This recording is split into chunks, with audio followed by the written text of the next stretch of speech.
En octobre 2011, ayant loué à la maison Peguet de Saint-Christophe l'un de leurs excellents cars de grand tourisme, piloté de main de maître par le très dévoué Jacques Delaumier, c'est une cinquantaine de personnes d'un âge très respectable qui, après un bref arrêt casse-croûte sur l'autoroute A6, regagnent non loin de Fontainebleau, en début d'après-midi, Moret-sur-Loing. Petite cité médiévale de 4000 habitants, arrosée par le Loing. Jolie rivière dont le débit a été utilisé pendant de nombreuses années pour faire tourner plusieurs moulins. C'est ici qu'en 1880, Alfred Sisley se fixa à Moret-sur-Loing, conquis par cette campagne paisible et verdoyante auquel il restera fidèle jusqu'à la fin de sa vie. Peintre exclusivement paysagiste dans la lignée de Corot, il a réussi à exprimer les nuances les plus subtiles de la nature dans ses paysages impressionnistes. Le but de notre croisière étant de nous rendre sur les lieux mêmes où avaient peint les impressionnistes, notre prospection sera grandement facilitée par les nombreux panneaux signalant les emplacements recherchés. Les tableaux de Sisley dénotent un vif intérêt pour les impressions colorées des arbres et des édifices, et pour le jeu changeant de la lumière et des nuages au-dessus du paysage. Tous ces détails nous seront bien entendu soulignés par les commentaires ô combien judicieux de notre excellente guide charliandine, Sandrine Thompson. En effet, grâce à son aide, nous avions tôt fait de retrouver le panneau recherché en fonction du tableau célèbre et d'y admirer ensuite le paysage ayant servi de modèle. Tout en écoutant ses commentaires, un vrai régal, ce qui ne nous empêchait nullement ensuite de profiter pleinement des lieux.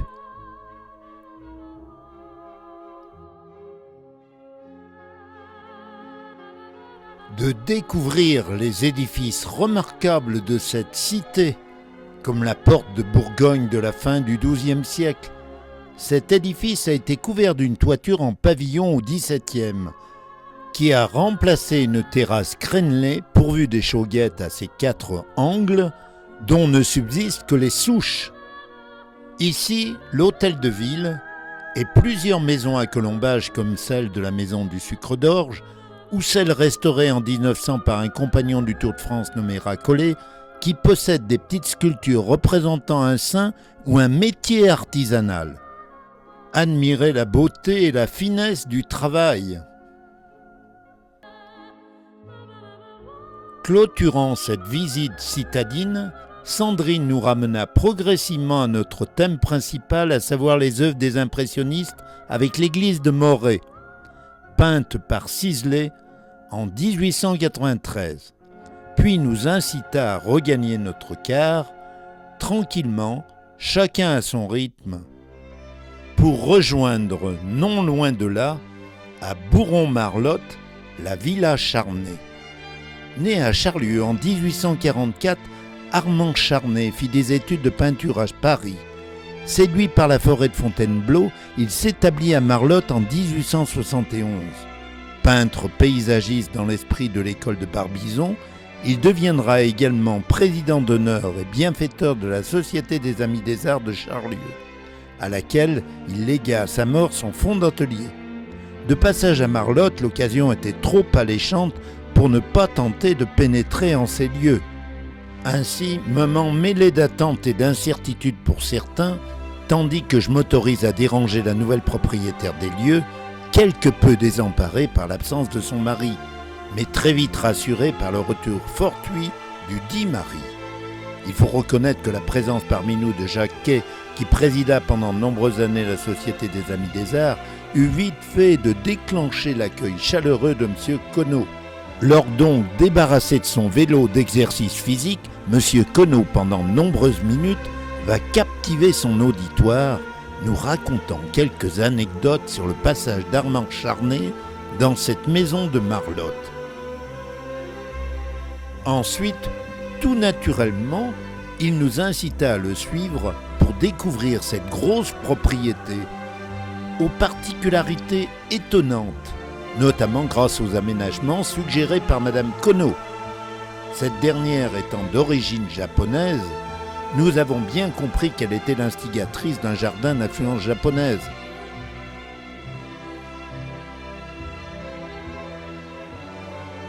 Étonnant dépaysement.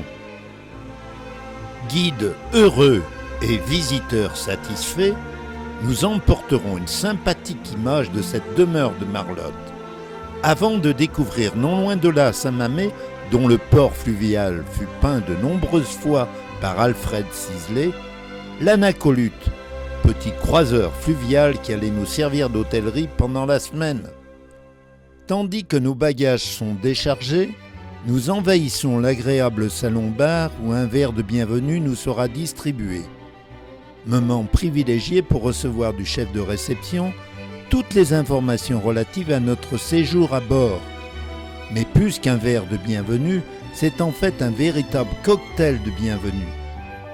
Tout semble démarrer au mieux pour cette croisière. D'ailleurs, démarrer semble être le mot le plus approprié, car le capitaine sur le pont vient de donner l'ordre à son adjoint d'appareiller. Et déjà l'église de Saint-Mamet s'éloigne. Alors que nous voguons au centre de la Seine, très vite le bateau se présente pour franchir notre première écluse. Moment qui doit nécessiter sûrement beaucoup d'habileté de la part du barreur. Néanmoins, le capitaine descendu à l'avant de notre embarcation semble faire entièrement confiance à son second. L'écluse franchie, la navigation va se dérouler tranquillement en cette fin d'après-midi, ensoleillée certes, mais bien assez fraîche. Ce qui explique que certains préféreront prolonger à l'intérieur, avant de se décider finalement à monter sur le pont, pour profiter de ces instants privilégiés, voire pour échanger leurs premières impressions, avant de venir s'amarrer tout comme ces péniches à Melun, au soleil couchant. Pendant ce temps-là, les cabines ont été distribuées et chacune aura pu y installer ses petites affaires. Dans la salle à manger, tout est prêt pour ce premier repas à bord. Dehors, le soleil se couche, imité un peu plus tard par l'ensemble du groupe des croisiéristes. Le lendemain matin, nous constaterons que nous sommes amarrés non loin de la médiathèque de Melun, baptisée Astrolabe, du nom donné à l'un des plus anciens instruments de navigation maritime. Par ailleurs, Astrolabe est aussi le nom de l'enfant né de la passion d'Abélard pour son élève Héloïse, Abélard ayant enseigné à Melun. Ayant longé à pied cette médiathèque, c'est avec notre car que nous rejoignons en lisière de la forêt de Fontainebleau, le village de Barbizon. Réunis autour de Sandrine, elle nous y expliqua qu'au début du XIXe siècle, la peinture anglaise du paysage réinventée par Turner a influencé toute une série de jeunes artistes qui trouvèrent leurs inspirations au sein même de la nature. Parmi eux, Jean-François Millet, dont les célèbres glaneuses illustreront des milliers de calendriers.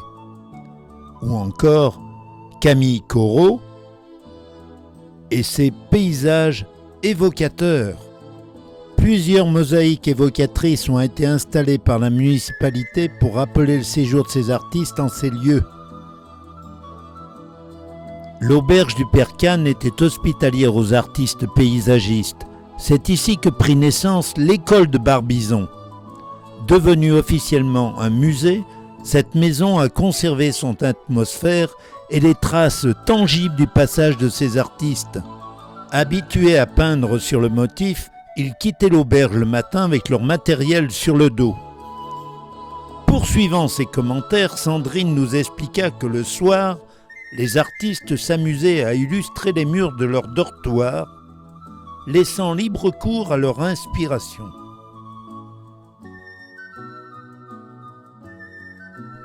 Quel que soit le support, certains même ne dédaignaient pas la caricature, ce qui plut d'ailleurs à l'aubergiste, demandant à l'auteur d'en faire une œuvre plus élaborée en règlement des services rendus. Le prêtre du château et le curé du village. Contribution qui donna l'idée à d'autres de régler leur note d'hébergement en participant à la décoration de l'auberge. Sur l'horloge, sur l'armoire ou plus classiquement sur un tableau. Cette visite terminée, certains s'attardent dans la boutique, tandis que d'autres restent quelque peu songeurs ou bénéficient au soleil de ce court instant, car déjà Sandrine nous entraîne à poursuivre nos visites individuellement par l'atelier Millet ou celui de Théodore Rousseau. En fait, les uns et les autres sont plus enclins à regagner Évry-sur-Seine, ce qui fait que nous y arriverons à peine trop tôt, car voici déjà l'Anacolute partie de Melun qui se présente. Une rapide manœuvre, aidée par le moussaillon de service, puis la passerelle est installée et l'abordage commence.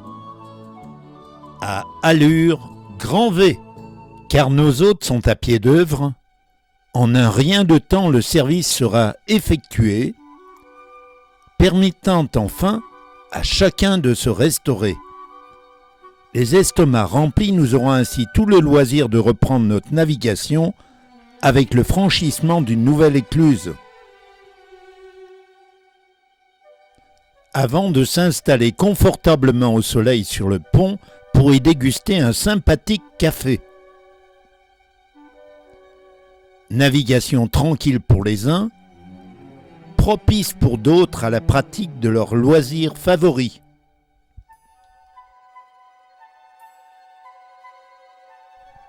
À peine perturbé par l'éclat du soleil, et surtout parfaitement étranger au trafic ambiant.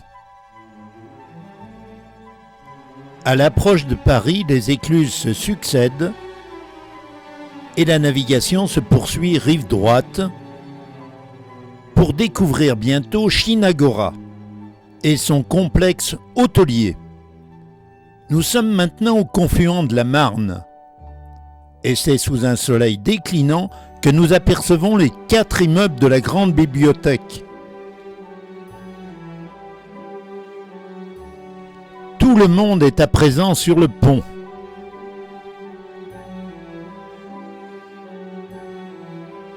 Il faut dire que nous allons nous amarrer ici pour y attendre la nuit.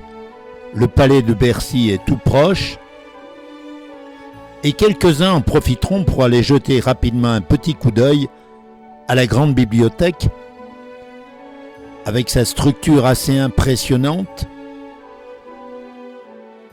Étonnante cohabitation des arbres avec ses tours de verre.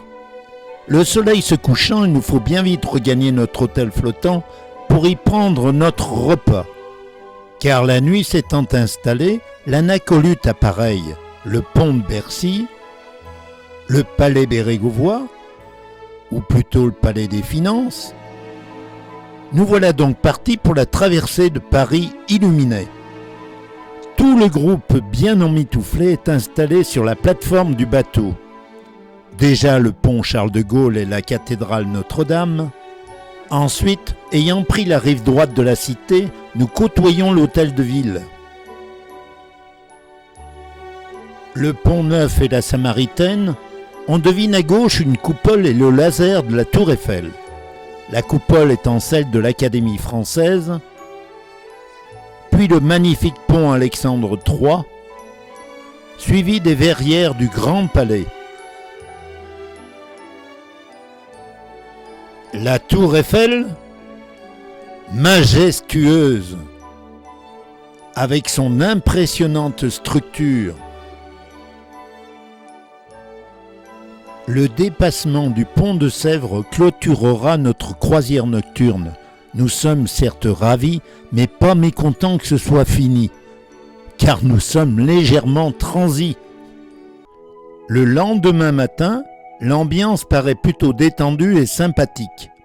Il faut dire qu'aujourd'hui, la température du salon incite plutôt les voyageurs à la lecture. car dehors le climat n'est pas très encourageant.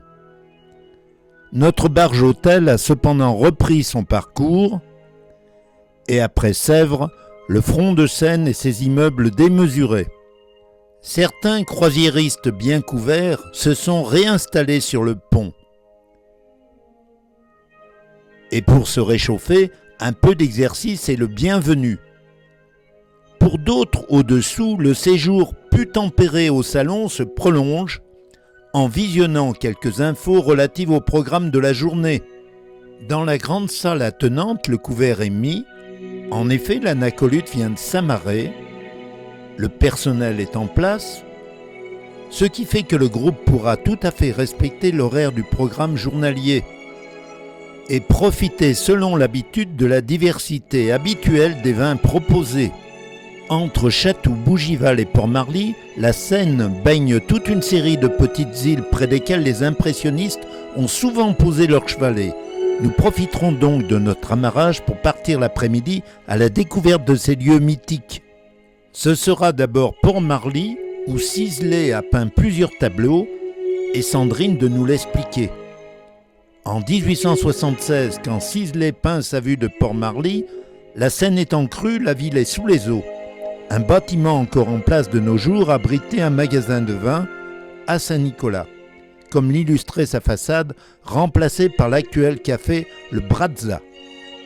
Les explications données, le groupe en profite pour se dégourdir les jambes.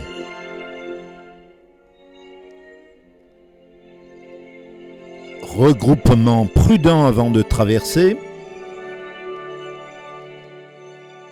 et de regagner l'île de Chatou. Au milieu du 19e, la mode du canotage bat son plein.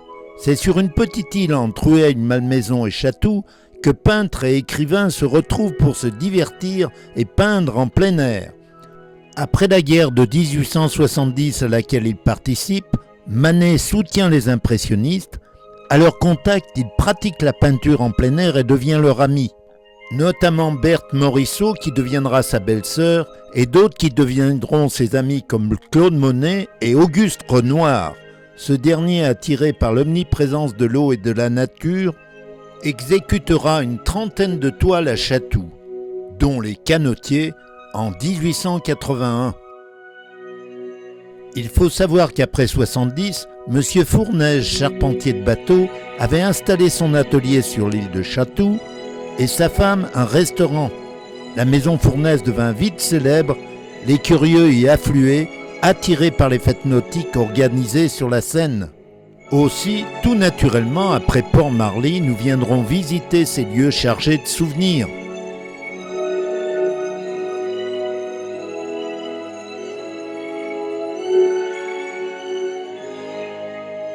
Quel plaisir de pénétrer dans cette célèbre guinguette où fut peint le fameux déjeuner des canotiers.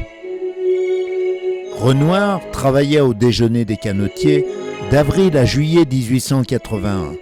Il y mit en scène les habitués des lieux. Parmi ceux-ci, Aline Charicot, qui était âgée alors de 22 ans. Elle fut pendant longtemps son modèle préféré avant de devenir son épouse. Alphonsine Fournaise, hôtesse dans le restaurant de sa mère, devint un modèle très apprécié des peintres. Elle fut entre autres l'amie très proche d'Edgar Degas.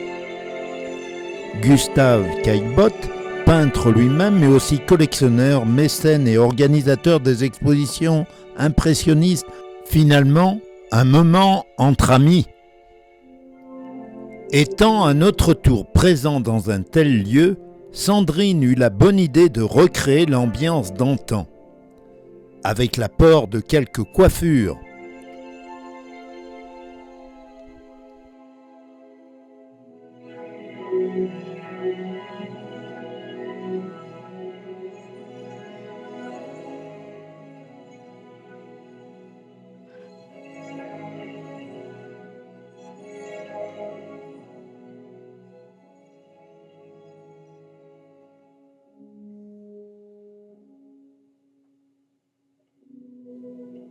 Ainsi, pour nous aussi, ce fut un moment bien convivial. De retour à l'Anacolute, l'après-midi nous permettra de profiter d'un beau parcours sur la Seine, Le soleil est là, mais sur le pont on reste couvert. Moment privilégié pour la lecture. Pour la causette ou pour l'exercice.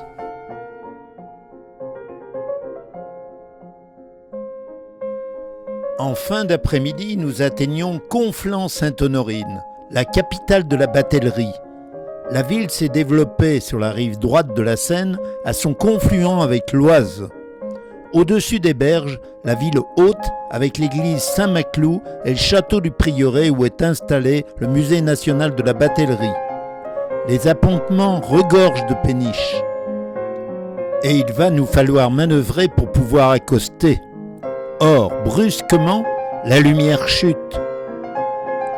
Et le coucher de soleil s'installe, illuminant d'abord les flancs tribord des esquifs amarrés, avant de créer de merveilleux reflets mordorés, qui précèdent l'embrasement final. C'est le moment aussi où notre barge ayant dépassé notre appontement va réaliser un demi-tour avant de rejoindre au pied de la tour Montjoie du XIe siècle notre fidèle quart, Jacques son chauffeur et les ressortissants des lieux. Il est 18h45, l'amarrage est réalisé à l'emplacement prévu entre les péniches. La passerelle va permettre à quelques croisiéristes de fouler les berges de Conflans avant de regagner leur barge-hôtel pour la nuit. Le lendemain matin, depuis notre amarrage particulièrement sécurisé, et grâce à notre quart personnel, Sandrine va nous accompagner jusqu'à Auvers-sur-Oise. Situé à 30 km de Paris, Auvers-sur-Oise a été rendu célèbre par Vincent van Gogh. Né aux Pays-Bas en 1853, il est mort à Auvers en juillet 90. Parti de Saint-Rémy de Provence, il arrive à Auvers-sur-Oise en mai 90, où le site, ses habitants et ses ruelles lui inspirèrent en 70 jours plus de 70 toiles, comme ici la montée de la Sansonne, qu'il illustrera dans cette toile. Ainsi, comme vous l'avez compris, nous allons nous promener sur les lieux où Vincent plaça son chevalet. Ici, l'église Notre-Dame de l'Assomption, dont il peindra le chevet et son clocher en juin 1890, comme nous le rappelle le panneau de l'Office de tourisme. Mais brandissant son catalogue personnel, Sandrine apporte quelques commentaires, nous faisant remarquer entre autres la surprenante coiffe hollandaise portée par la femme au premier plan. Détail qui semble en étonner certains. La visite se poursuit dans le village, facilitée parfois par l'aide sympathique de bras bienveillants. Arrêt devant la maison du docteur Gachet, qui, artiste et collectionneur d'œuvres d'art, fut le sponsor de Van Gogh lors de son séjour à Auvers. Le docteur Gachet s'installa dans cette maison en 1972 où il y soigna très vite la famille d'un nouvel arrivant, Camille Pizarro. Né en 1830 et mort en 1903, il devint très vite son ami. Il l'encouragea à participer en 1974 à la première exposition des impressionnistes, avec ce tableau représentant la rue des Roches à Auvers. Dans cette même maison, il accueillera en 1973 l'ami de Pizarro, Paul Cézanne. Né à Aix-en-Provence en 1939, il y mourut en 1906. C'est au cours de cette année 73 passée à Auvers que Cézanne réalisera cette toile représentant la rue du docteur Gachet. Nous ferons ensuite l'ascension du village pour rejoindre l'endroit où Vincent van Gogh peignit le fameux champ de blé au corbeau. Ce fut sa dernière toile, car le 27 juillet 90, dans ce même champ de blé peint quelques jours avant, Vincent van Gogh se tire un coup de revolver. Il meurt 2 jours plus tard dans les bras de son frère Théo. Il sera enterré tout près de ce champ dans le cimetière du village. Sa tombe jouxte celle de son frère Théo, mort l'année suivante. Devant leur tombe, Sandrine nous parlera de l'étroite relation épistolière qu'entretenaient les 2 frères. Puis, redescendus dans le bourg, nous découvrons l'auberge Ravoux. C'est depuis l'une des fenêtres du premier étage que Van Gogh peindra la mairie d'Auvers avec ses drapeaux qui restent depuis en lieu et en place. Car ce tableau fut peint le matin du 14 juillet 90, jour de la fête nationale. Van Gogh arrive le 20 mai 90 à Auvers-sur-Oise. Il s'installe à l'auberge Ravoux. Sur cette photo prise la même année, Adeline, la fille de l'aubergiste, tient debout devant la porte. Elle est âgée de 13 ans. Van Gogh en fera 3 fois son portrait. Adeline racontera plus tard que dans l'auberge de ses parents, Vincent était très estimé. On l'appelait familièrement Monsieur Vincent. Il rentrait ici habituellement vers midi pour y déjeuner. Très accommodant, il ne fit jamais rapporter un plat. Réunis en ces lieux en attendant la venue du propriétaire actuel, nous écoutons notre guide nous raconter que le menu était celui qu'on servait à l'époque dans les restaurants. Viande, légumes, salades, desserts. La présence de ces rayonnages chargés de bouteilles rappelle que ce restaurant pratiquait aussi le commerce des vins. Avec l'arrivée du propriétaire actuel, nous pourrons visiter les lieux. À l'étage, le salon. Sous les combles, la chambre de Vincent. À l'extérieur, une série de panneaux renseigne les visiteurs sur les épisodes de la vie de Van Gogh. Ainsi, à la sortie, guide et propriétaire semblent ravis de nous sentir satisfaits. La fin de la matinée permettra une courte approche du château d'Auvers-sur-Oise, avec son splendide jardin d'ornement. De retour à notre hôtel flottant, nous quitterons l'après-midi Conflans-Sainte-Honorine en longeant la chapelle des Mariniers, tandis que les mêmes personnes sont de nouveau à l'entraînement. Bientôt, nous dépassons le pont de Poissy bombardé en 1944, car il constituait alors une voie de communication importante entre Paris et Rouen. Puis accostage à Poissy où habita pendant une année Claude Monet. Ici le parc maisonnier, joli parc à l'anglaise, et l'étonnante maison de l'architecte Théophile Bourgeois de style composite, puis la splendide collégiale où fut baptisé Saint-Louis le 25 avril 1214. De retour à bord, ce soir-là, après le repas, le café ou la tisane, c'est la minute de détente pour Sandrine, la fin du service pour Céline. Tout le monde se trouve rassemblé au salon. Le temps d'échanger ses impressions ou de se remémorer un moment précis, voire une situation particulière, en évoquant le contexte de l'instant. Ce break écoulé, Raymond débute la veillée par un conte, sous le regard étonné, voire surpris de son mari. Étonnement partagé par Monique et Lucien. Puis Pierre enchaîne avec une histoire de naufrage qui laisse sceptiques nos anciens kayakistes. Enfin, le récital inattendu de Marion, conjugué à sa gentillesse, qui comblera chacun.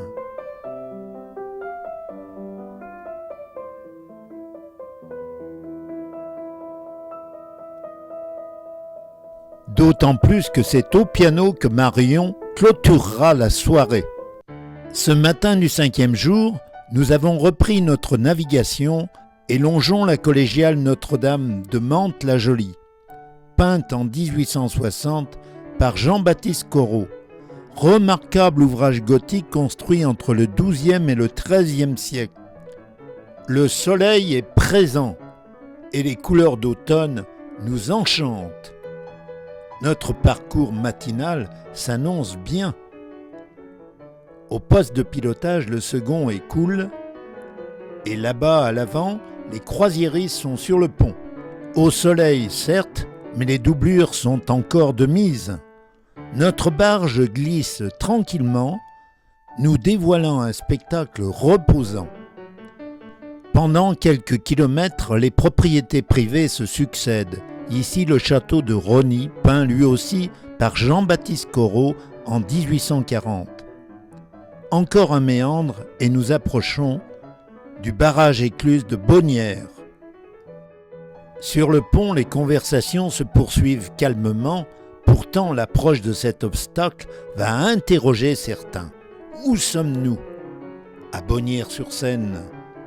Notre péniche s'engage dans l'écluse bien remplie, puis la descente s'amorce dans une sérénité absolue. Petit à petit, la porte s'élève et le sas se vide. Le niveau inférieur étant atteint, notre navigation peut reprendre. À défaut de GPS, la consultation de la carte a permis à chacun de faire le point. Très vite, le village de Véteuil apparaît, rendu célèbre par l'étoile de Monet. Le peintre résidera 4 ans dans ce village et le peindra à toute saison. Le passage rapide de cette péniche surchargée a fait s'envoler précipitamment cette colonie d'oies sauvages. Puis, avec l'émergence des falaises crayeuses, nous longeons le château de la Roche-Guyon, qui sera peint lui aussi par Claude Monet,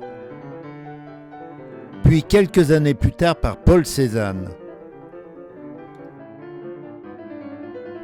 Et nous voilà en vue de Vernon, l'escale du jour.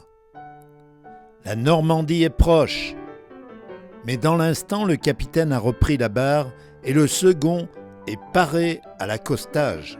Le courant est fort, il faut donc souquer fermement. Sur le pont, Dadien-les-Bernards scrute la berge. La cousine est bien là. Les retrouvailles espérées peuvent s'effectuer, alors que tout le groupe descend. Car cet après-midi, une visite importante est programmée non loin d'ici. Pierre et Sandrine sont heureux de pouvoir envisager cette excursion sous un soleil prometteur. La Nacolute sera donc abandonnée pour toute cette demi-journée, car nous partons visiter le jardin de Claude Monet. Après 5 km parcourus en quart, nous voici à Giverny. Sandrine nous explique que Claude Monet vécut ici 43 ans avec sa famille et celle d'Alice Auchédé. Alice, qui fut sa muse et son élève, apparaîtra souvent sur ses tableaux. Il l'épousera finalement après la mort de son épouse Camille. Nous prendrons quelques minutes pour visiter la maison d'habitation. La salle à manger, la cuisine et les casseroles de l'époque, puis l'atelier. Et nous constaterons que toutes les fenêtres donnent sur le jardin que nous allons maintenant parcourir, chacun suivant son rythme et son inspiration. Partout, une profusion de fleurs, quelle que soit la saison. Et tout au fond du jardin, le bras de Lepte, dont Monet fera détourner le cours pour son plaisir, et l'installation de plantes aquatiques, créant ainsi le décor pour ses célèbres nénuphars et son pont japonais. Les nymphéas sont une série d'environ 250 peintures à l'huile élaborées pendant les 31 dernières années de sa vie, exécutées sur place à toute heure de la journée, tantôt en montrant le bassin dans son ensemble, tantôt en gros plan, comme ici en 1905. Certes, si aujourd'hui les fleurs des nénuphars sont pratiquement passées, le cadre reste superbe avec les couleurs de l'automne. Et les reflets si appréciés des impressionnistes sont toujours présents.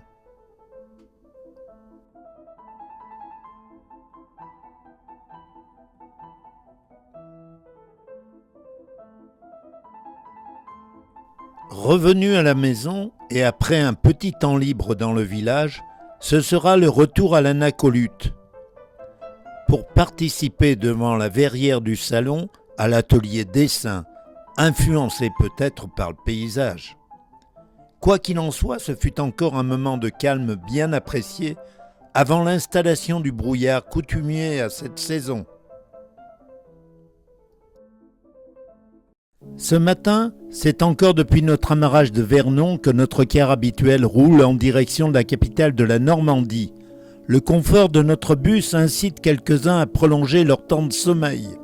Il faut reconnaître que la conduite agréable de Jacques renforce ce sentiment de quiétude. Bref, 1 heure plus tard, nous voilà aux abords de la cathédrale de Rouen. Construite au XIIe siècle, elle dut être en partie reconstruite au XIIIe suite à un terrible incendie. Elle fut embellie pendant tout le XVe et le XVIe siècle, faisant de cet édifice l'une des plus belles réalisations de l'art gothique français. La façade ouest, ici en cours de rénovation, a servi de thème à Claude Monet. Installé au bureau des finances, place de la cathédrale, l'actuel office de tourisme, Monet a peint du premier étage, depuis la première fenêtre à gauche de l'ouverture centrale. Une série impressionnante de cathédrales de Rouen, plus de 30 tableaux exécutés à toute heure du jour.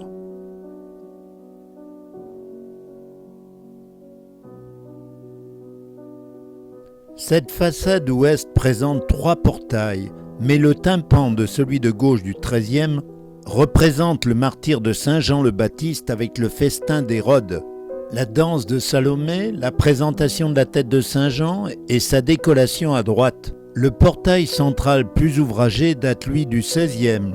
Les ébrasements sont ornés de statues de prophètes et d'apôtres et le tympan représente une schématisation de l'arbre généalogique de Jessé. La grande tour à droite, haute de 75 mètres, abrite un carillon de 56 cloches. À l'intérieur, la clé de voûte à la croisée du transept s'élève à 51 mètres. Et ici, la rosace de la façade ouest. Et le curieux escalier qui permettait aux chanoines d'accéder directement à la librairie. Nous quittons la cathédrale par la rue du Gros Horloge. Flanqué d'une tour à beffroi, cet édifice Renaissance est surmonté d'un toit en pavillon à lucarne et enjambe la rue par une belle arcade surbaissée, au-dessus un cadran d'horloge en plomb doré. Les indications du cadran des heures à aiguille unique sont complétées par celles d'un semainier dans l'évitement inférieur. L'œil de bœuf supérieur en rouge indique les phases de la lune. Sur l'arcade, nous relevons un blason faisant allusion à l'agneau de Saint Jean-Baptiste présent sur les armes de Rouen.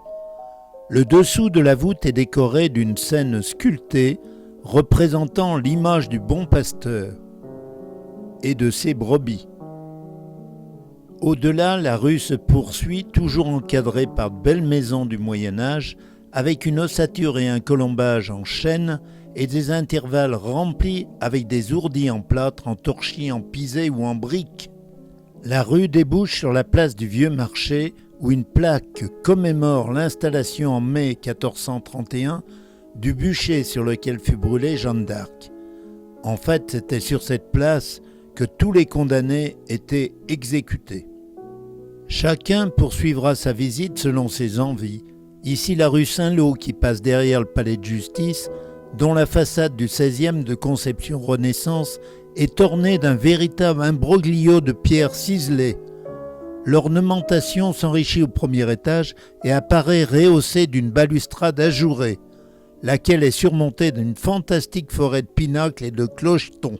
Subjugués par ces très hautes maisons à colombage, certains rejoindront les vestiges pour le moins étonnants de l'antique quartier Saint-Maclou. Ce secteur du XVe jouxtant la vieille église Saint-Maclou s'est constitué autour de l'être Saint-Maclou, du latin atrium qui désignait la cour précédant l'entrée d'une villa romaine. Il dénomma au Moyen-Âge le cimetière en avant de l'église.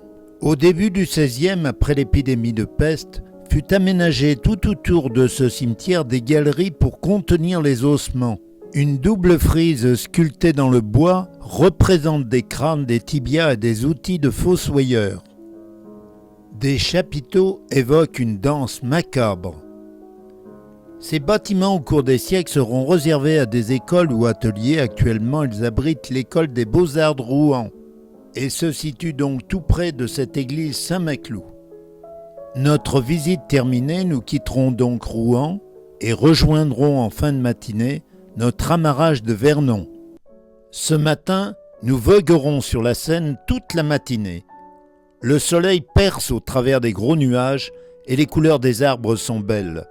Sur le pont, il fait un peu frais, mais tous les participants veulent profiter au maximum de cette ultime navigation. Effectivement, notre barge-hôtel a prévu de nous déposer aux Andelys. Voilà d'ailleurs tout là-haut les ruines imposantes du château Gaillard. Impressionnante forteresse construite en 1196 sur l'ordre du roi Richard Cœur de Lion. Sur l'autre rive, les demeures normandes étincellent en cette agréable journée d'automne. Le calcaire blanc des falaises irradie au milieu du couvert forestier. Nous abordons là dans un des plus beaux sites de la vallée de la Seine. Devant nous, l'hôpital Saint-Jacques qui fut rebâti en 1781 sur les ruines de l'ancien Hôtel-Dieu fondé en 1225 pour accueillir les pèlerins. Bien que classé monument historique, il dispose à l'intérieur de 180 lits conçus pour l'hébergement des personnes âgées dépendantes. Tout près, le port du Petit Andély, avec le ponton réservé aux bateaux de croisière. Jacques a déjà garé notre car qui dès demain prendra le relais pour la continuation de notre parcours. Sans encombre, notre capitaine a réussi son appontement et le groupe débarqué sur le quai va pouvoir partir à pied pour monter à l'assaut du château Gaillard. Au préalable, gagnant les toutes proches maisons du Petit Andély, nous évoquerons en ces lieux le séjour de Paul Signac. Né à Paris en 1863, il y mourut en 1935. En collaboration avec Georges Seurat, qu'il rencontra chez Claude Monet, il développa le style pointillisme. Ce tableau, effectué ici par Paul Signac, nous donne une idée du pointillisme qui va influencer le fauvisme d'Henri Matisse. Cette évocation terminée, il est temps de partir à l'assaut de ce robuste château fort, occasion de jouir de magnifiques panoramas. De 1196 à 1198, le roi d'Angleterre, Richard Cœur de Lion, également duc de Normandie, fait édifier le château Gaillard pour contenir les ambitions du roi de France. Cette grandiose forteresse s'organise en plusieurs volumes conçus pour multiplier les obstacles afin d'entraver la progression des assaillants. Le donjon, assez bien conservé, est situé au sein d'une haute cour constituée d'une enceinte festonnée impressionnante. Séparée par un pont mobile, une basse-cour formait une partie quasi indépendante du château. Situé sur un éperon rocheux, le château domine la Seine d'environ 90 mètres. Nous descendrons de là-haut face à ce merveilleux paysage. L'attention attirée toutefois par une curieuse et monumentale embarcation. À défaut de containers chinois, nous découvrons là l'importation japonaise. Quand je pense qu'à Saint-Mamet, l'Anacolute en avait impressionné certains, devant nous l'église Saint-Sauveur du XIIIe siècle, et pour la rejoindre, la pente s'est adoucie. Vainqueur en 1204, le roi de France Philippe Auguste fera construire l'église Saint-Sauveur. Petit et Grand Andély, réunis en 1790, conservèrent leur église respective. Néanmoins, le Petit Andély a gardé son caractère propre avec ses toitures et ses colombages. Et la promenade en bord de Seine reste reposante, surtout à cette saison. En fin de journée, suivant son habitude, cette personne âgée a trouvé une raison supplémentaire pour effectuer sa marche rééducative. Pour le plus grand bonheur de ces gourmandes volatiles. Notre gentille promenade terminée, il est temps de regagner notre vaisseau pour faire la fête. Tout d'abord, réunis au salon des refusés, des nominés de l'Anacolute, où les œuvres des artistes ont pu être exposées, Sandrine procédera à l'attribution du Grand Prix d'encouragement à Claude Rampal pour son tableau intitulé « Impression colorée d'octobre à Vernon 2011 », crayonné sur place par l'artiste depuis un bateau atelier. Il ne nous restait plus qu'à fêter l'événement, et comme de plus c'était notre dernier repas sur l'Anacolute, et qu'il était habituel de terminer une croisière avec le dîner du capitaine, pour respecter la tradition, une table de fête a été dressée.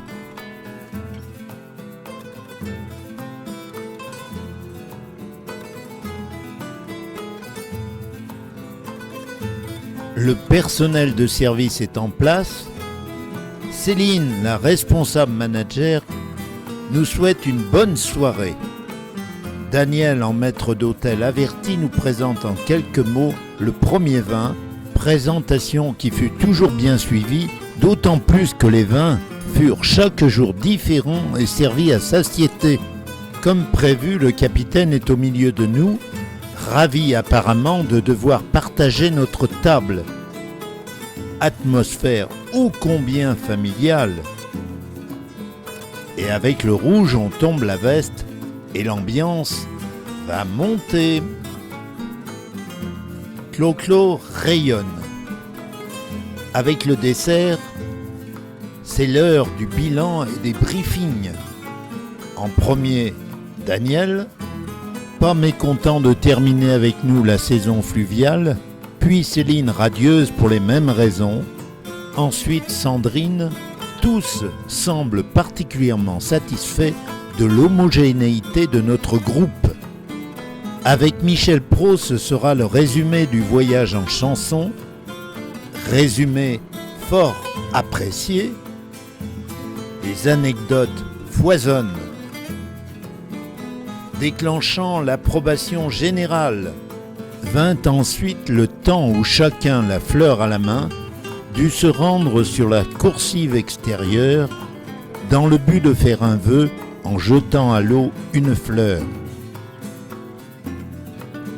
Bien entendu, la veillée se prolongera par le café, les réflexions de Colette, quelques minutes d'attente, avant l'ultime récital d'une Julie un peu nostalgique ce soir, ce qui sembla plus ou moins décontenancer l'assemblée.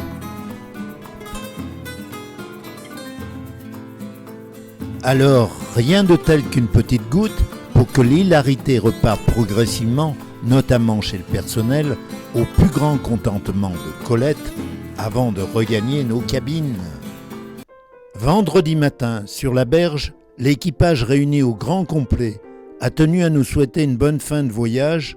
Notre car est là pour nous permettre de poursuivre notre périple jusqu'à l'océan. En cours de route, nous ferons un arrêt à l'abbaye de Jumièges, exemple exceptionnel de l'art roman normand. Le monastère Saint-Pierre fut fondé par saint Philibert en 654. Malheureusement, il fut incendié et en partie détruit par les Vikings. Il fut néanmoins reconstruit de 1040 à 1052 et son abbatiale Notre-Dame sera consacrée en 1067. Les tours de la façade de l'abbatiale s'élèvent à 45 mètres.